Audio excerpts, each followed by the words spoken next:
नमस्कार, आवाज समाचार देख रहे हैं आप और आपके साथ मैं हूं स्मिता रिशाल। वक्त हो गया 4 बजे की तमाम अहम और बड़ी खबरों का, जिस पर करेंगे नजर। लेकिन उससे पहले नजर इस वक्त की हेडलाइंस पर। वीकली एक्सपायरी पर बाजार में बिकवाली हावी। सेंसेक्स निफ्टी करीब 1% गिरकर बंद। मिड और स्मॉल कैप शेयरों में दबाव। ऑटो रियलिटी IT शेयरों में गिरावट।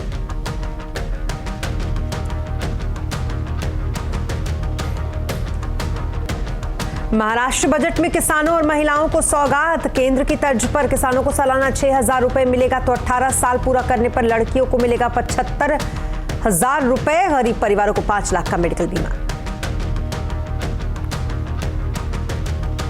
शराब स्कैम में जेल में बंद मनीष सिसोदिया से आज फिर ईडी की पूछताछ। तिहाड़ जेल पहुंची ईडी की टीम। मंगलवार को 6 घंटे हुई थी पूछताछ। अमेरिका के साथ सेमीकंडक्टर के लिए हो सकती है साझेदारी। अमेरिकी कॉमर्स सेक्रेटरी के साथ कल होगी यूएस कमर्शियल डायलॉग और CEO फोरम की बैठक। अहमदाबाद में शुरू हुआ भारत ऑस्ट्रेलिया की दोस्ती वाला टेस्ट। प्रधानमंत्री मोदी और ऑस्ट्रेलिया के PM एल्बनीज ने साथ बैठकर देखा मैच। भारत जीता तो वर्ल्ड टेस्ट चैंपियनशिप फाइनल में जगह पक्की। और नहीं रहे मशहूर अभिनेता, निर्माता, निर्देशक सतीश कौशिक। मौत की वजह हार्ट अटैक। प्रधानमंत्री और गृह मंत्री समेत कई हस्तियों ने जताया दुख।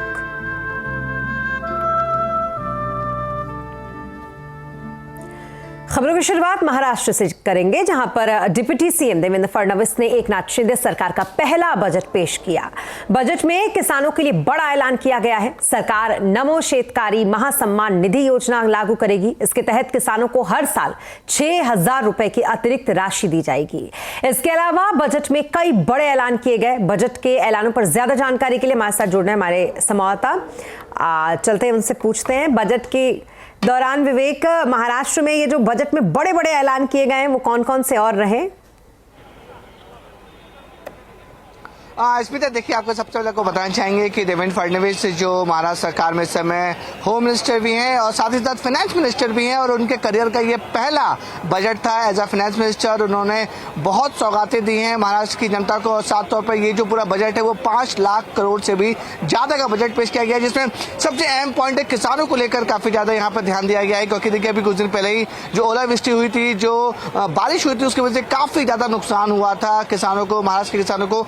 उनको एक स्कीम के जरिए एक महाराष्ट्र सरकार 6,000 रुपए महीना देगी, और साथ ही साथ माफ कीजिए 6,000 रुपए सालाना देगी, और सेंट्रल गवर्नमेंट से भी 6,000 रुपए होंगे, यानी कि स्टेट गवर्नमेंट 6,000 और सेंट्रल गवर्नमेंट 6,000, यानी 12,000 रुपए किसानों को हर सालाना मिलेगा उनके नुकसान को भरपाई करने के लिए।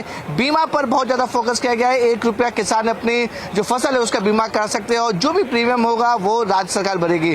दूसरा अहम ऐलान किया है कि उन्होंने किया पूरे महाराष्ट्र में तकरीबन 700 अस्पताल को बनाया जाएगा, जिनका नाम बाला साहब ठाकरे के नाम से होगा। यानी कि देखिए, बजट पेश करने के साथ साथ जिस तरीके से एकनाथ शिंदे अपनी पूरी टीम के साथ बीजेपी में शामिल हुए हैं, तो कहीं ना कहीं इससे जो लोकल शिव सैनिक है वो नाराज ना हो, इसलिए बाकायदा देवेंद्र फडणवीस ने ऐलान किया कि 700 अस्पताल बाला साहब ठाकरे के नाम से पूरे महाराष्ट्र में बनाए जाएंगे। उसका भी बजट उन्होंने पेश किया। जो तीसरी सबसे इंपॉर्टेंट लाइन है कि जो लोगों के पास घर नहीं है, इकोनॉमिक वीकर सेक्शन या फिर जो BPL बिलो प्रॉपर्टी लाइन के जो लोग हैं, जिन लोगों के पास घर नहीं है, उनके लिए महाराष्ट्र सरकार ने वादा किया है कि 3 साल के अंदर पूरे महाराष्ट्र में 10 लाख घर बनाए जाएंगे, और जो लोग इकोनॉमिक वीकर सेक्शन के हैं उनको ये घर मिलेगा, पूरी तरह से कंसेशन के तौर पर मिलेगा। यानी कि महाराष्ट्र सरकार का जो टारगेट है कि 3 साल के अंदर वो 10 लाख घर पूरे महाराष्ट्र में बनाएंगे, और जो गरीब तबके के लोग हैं जो प्रधानमंत्री योजना के तहत घर लेना चाहते हैं उनको ये घर मिलेगा।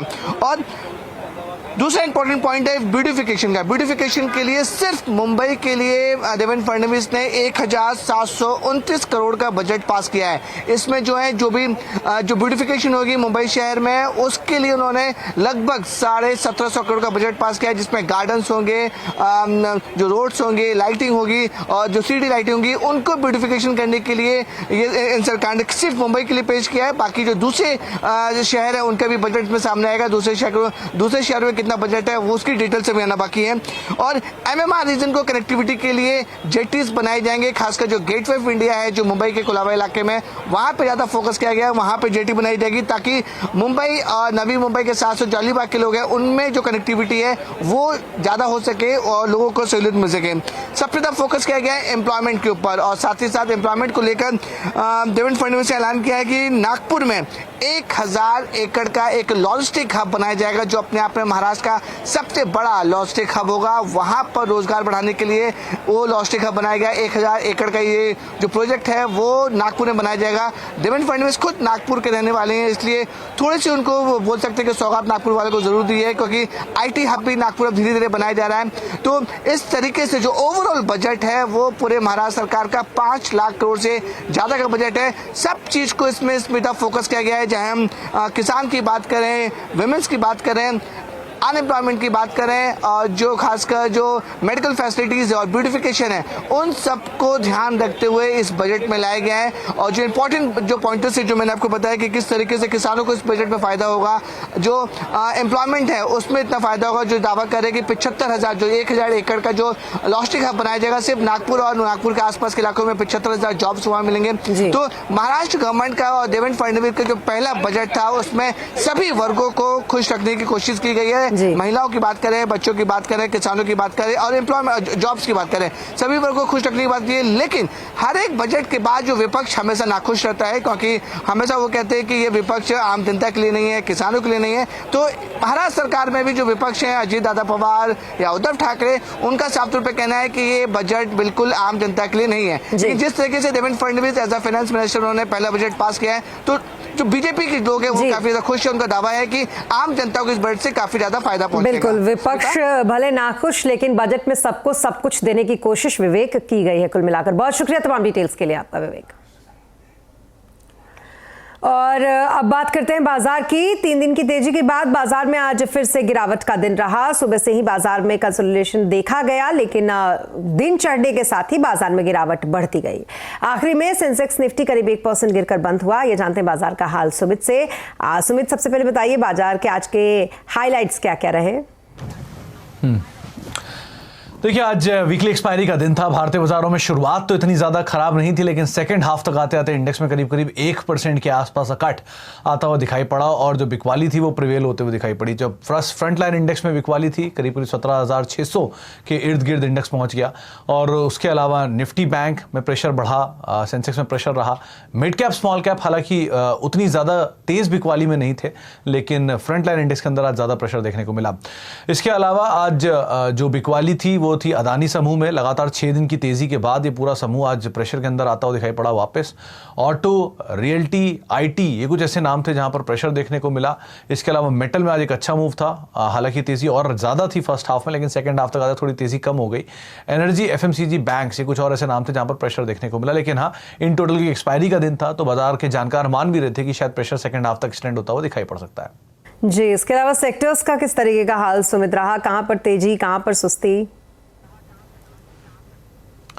देखिए, आज मेटल के लिए अच्छा दिन था, तो आज इंडेक्स के टॉप गेनर्स में आपको टाटा स्टील का नाम ही शुमार पड़ेगा। इसके अलावा L&T एक और ऐसा नाम जहां पर खरीदारी थी। अपोलो हॉस्पिटल और भारतीय एयरटेल यहां पर भी कुछ हद तक मूव देखने को मिला पॉजिटिव साइड पर। निफ्टी लूजर्स में अदानी इंटरप्राइजेस लगातार 6 सत्रों की तेजी के बाद, निफ्टी गेनर बनने के बाद आज में बिकवाली आई। M&M, SBI लाइफ, रिलायंस कुछ ऐसे नाम जहां पर प्रेशर देखने को मिला। मिड कैप गेनर्स में Linde India, NIACL, max health care, Adani Wilmer ये कुछ ऐसे नाम जहां पर खरीदारी देखने को मिली। लेकिन बिकवाली थी आज TTML में, JSW एनर्जी में, बालकृष्ण इंडस्ट्री में और डिक्सन में, जहां पर कुछ हद तक प्रेशर बनता हुआ दिखाई पड़ा।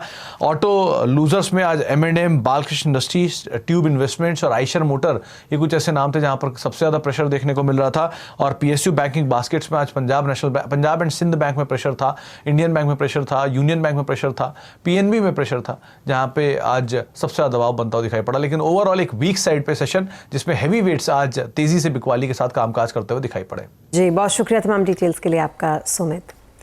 और यूएस यील्ड बढ़ने से इक्विटी मार्केट पर इसका असर पड़ेगा, ऐसा कहना है कोटक AMC के MD और CEO नीलेश शाह का।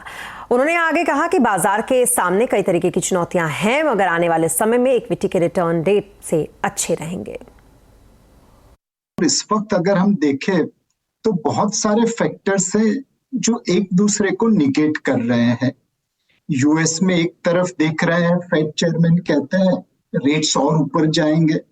अब अगर यूएस यील्ड 6% के आसपास जाएगी तो स्वाभाविक है कि इक्विटी मार्केट के वैल्यूएशन के ऊपर इम्पैक्ट आएगा। कॉर्पोरेट नतीजों में भी कुछ कंपनीज के नतीजे अच्छे हैं, कुछ सेक्टर जैसे बैंकिंग के नतीजे अच्छे हैं, कई जगह पे वीकनेस है। तो इस वक्त मेरे हिसाब से मार्केट एक कश्मकश में है। इस वक्त भी हमें लगता है आने वाले 1 साल का अगर व्यू ले तो शायद डेट फंड और इक्विटी फंड के रिटर्न में कोई बहुत बड़ा अंतर नहीं होगा। बट अगर आप 5 साल का व्यू लेके निवेश कर रहे हैं तो चांसेस है कि इक्विटी के रिटर्न डेट से अच्छे रहेंगे। और सेमीकंडक्टर के इंपोर्ट की बजाय घरेलू उत्पादन बढ़ाने के लिए अमेरिका के साथ करार हो सकता है। अमेरिकी कॉमर्स सेक्रेटरी जीना रेमांडो इन दिनों भारत के दौरे पर हैं। इस दौरान सेमीकंडक्टर के क्षेत्र में सहयोग बढ़ाने के साथ साथ दूसरे मुद्दों पर भी चर्चा होनी है। पूरी जानकारी के लिए चलते हैं लक्ष्मण जी के पास। लक्ष्मण जी, अमेरिकी कॉमर्स सेक्रेटरी जीना रेमांडो ने भारत की यात्रा के दौरान किन किन अहम मुद्दों पर उनसे चर्चा होनी है? दरअसल इस यात्रा का सबसे महत्वपूर्ण दिन है कल, जब दोनों देशों के सीईओ के साथ महत्वपूर्ण बैठक होने वाली है। और इस सीईओ फोरम में अमेरिका की 10 दिग्गज कंपनियों के सीईओ मौजूद होंगे, भारत की दिग्गज कंपनियों को सीईओ होंगे, भारत के उद्योग मंत्री होंगे और अमेरिका के कॉमर्स सेक्रेटरी होंगी।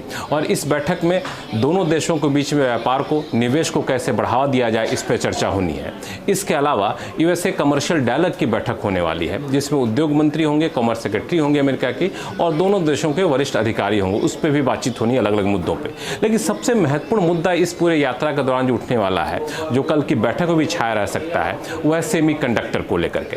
दरअसल भारत जिस सेमीकंडक्टर के मामले में आत्मनिर्भर होना चाहता है, इंपोर्ट पर निर्भरता कम करना चाहता है और इसके लिए अच्छा खासा पैकेज का ऐलान कर चुका है, अब उसी तर्ज पर अमेरिका भी आगे बढ़ना चाहता है। अमेरिका भी चाहता है कि ताइवान से इंपोर्ट पर निर्भरता कम हो और सेमीकंडक्टर के मामले में आत्मनिर्भर बना जाए। इसके लिए अमेरिका भारत के साथ साझा करार करना चाहता है, खासतौर से सेमीकंडक्टर की डिजाइन को लेकर के, उसकी टेक्नोलॉजी को लेकर के भारत के साथ मिल करके सेमीकंडक्टर का उत्पादन बढ़ाना चाहता है। इस मुद्दे पर खास बातचीत होगी। आगे के करार का रास्ता साफ हो सकता है, उसकी रूपरेखा यहाँ पे तय हो सकती है। एक मुद्दा अमेरिका जो उठा सकता है वो ये है कि सेमीकंडक्टर बनाने में जिस कंपोनेंट की जरूरत पड़ती है उस पर इंपोर्ट ड्यूटी भारत में काफी ज्यादा है। उस इंपोर्ट ड्यूटी में अगर कुछ रियायत दे तो अमेरिकी कंपनियां भारत आकर के सेमीकंडक्टर बनाएं। तो एक तो सेमीकंडक्टर का मामला है।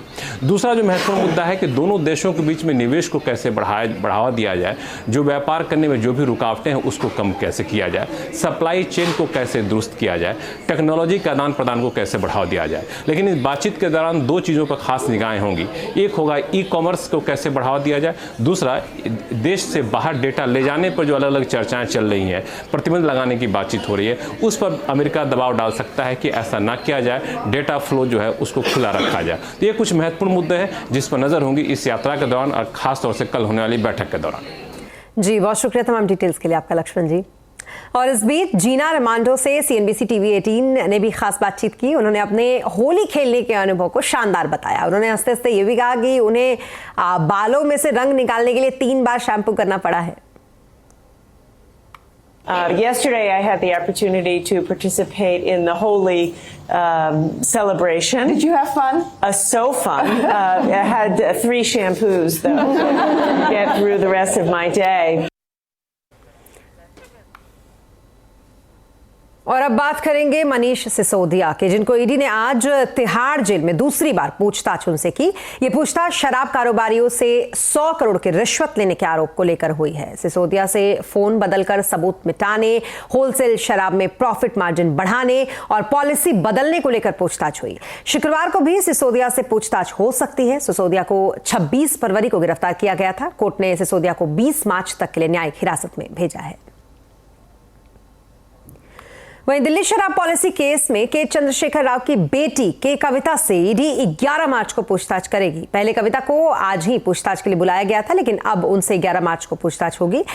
के कविता ने कहा है कि एक महिला के ये अधिकार है कि उससे उसके घर पर ही पूछताछ की जाए, लेकिन ईडी के कविता के घर आकर पूछताछ के लिए तैयार नहीं है। ऐसे में 11 मार्च को कविता ईडी दफ्तर में हाजिर होंगी। इसके साथ ही कविता और उनकी पार्टी के नेताओं ने कहा है कि उन्हें परेशान करने के मकसद से ईडी उनके पीछे लगाई गई है। और यहाँ रुकेंगे एक छोटे से ब्रेक के लिए, लेकिन जल्द होंगे हाजिर, आप बने रहे हमारे साथ।